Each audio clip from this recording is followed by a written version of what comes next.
Trump to reset ties with Russia. Once again, US-Russia relationship is high on the White House agenda. Ahead of resetting ties with Russia, why Trump should brush up on the history of past resets. What are the challenges ahead of Trump in resetting the ties with Russia? How worst were the US-Russia relations in the past decade? Explain briefly the oil diplomacy of America with Russia and other countries. GS Paper 2, Effect of Policies and Politics of Developed and Developing Countries.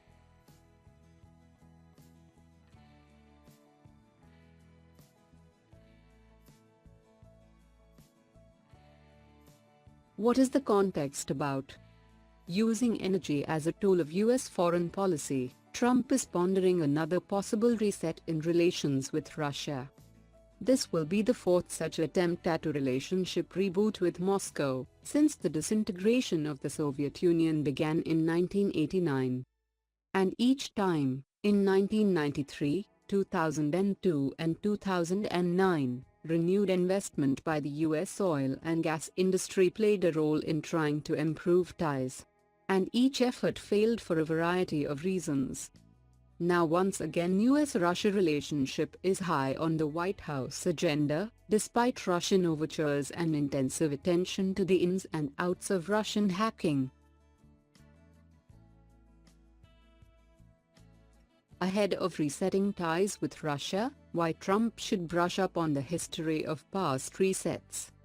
Ahead of resetting ties with Russia, Trump should consider perils of big oil diplomacy first. In 1993, 2002 and 2009 there were three attempts to reset the ties by renewed investment in oil and gas industry.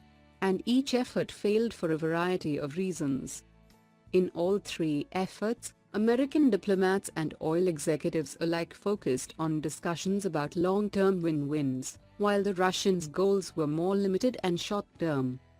Moscow can be quick to offer an accommodating posture when it needs something, such as money or advanced technology, but that this is not necessarily reflective of a permanent change in vision. What are the challenges ahead of Trump in resetting the ties with Russia? Obama has created enough hurdles for Mr. Trump in dealing with the Russians.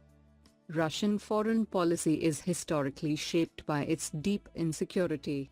Its long border with European and Caucasian sides has no physical protection and is exposed to potential aggressions. NATO keeps expanding to these areas, which explains Russia's adventures in Georgia and Ukraine. Mr. Trump cannot win a sustainable deal with Moscow unless he assures the Russians over NATO. This means, Mr. Trump will have to either give up on or rein in NATO. Both will have consequences from Europe. Moscow's bargaining capacity is much higher now.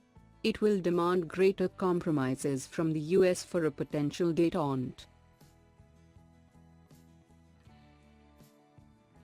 How worst were the US-Russia relations in the past decade? The Obama administration imposed sanctions on Russia for its military intervention in Crimea and alleged interference in the US election. The US intelligence community has repeatedly slammed Moscow over a number of issues, from spreading instability in the world to killing civilians in Syria. In 2014, relations greatly strained due to the crisis in Ukraine and Russia's annexation of Crimea. When Russia invaded Georgia in 2008, the Bush administration responded with sanctions that critics call ineffectual. Explain briefly the oil diplomacy of America with Russia and other countries.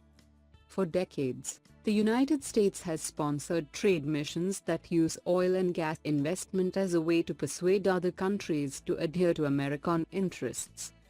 For example, disarmament in Kazakhstan and Libya, conflict resolution in the Middle East and Latin America, nuclear non-proliferation, the fight against terrorism in the former Soviet Union and West and East Africa, were also part of American oil diplomacy. The U.S. oil and gas industry is widely considered one of the most technologically advanced in the world, having pioneered fracking techniques as well as other advanced technologies needed to drill in Russia's harsh Arctic terrains, and to liquefy natural gas for easy shipment.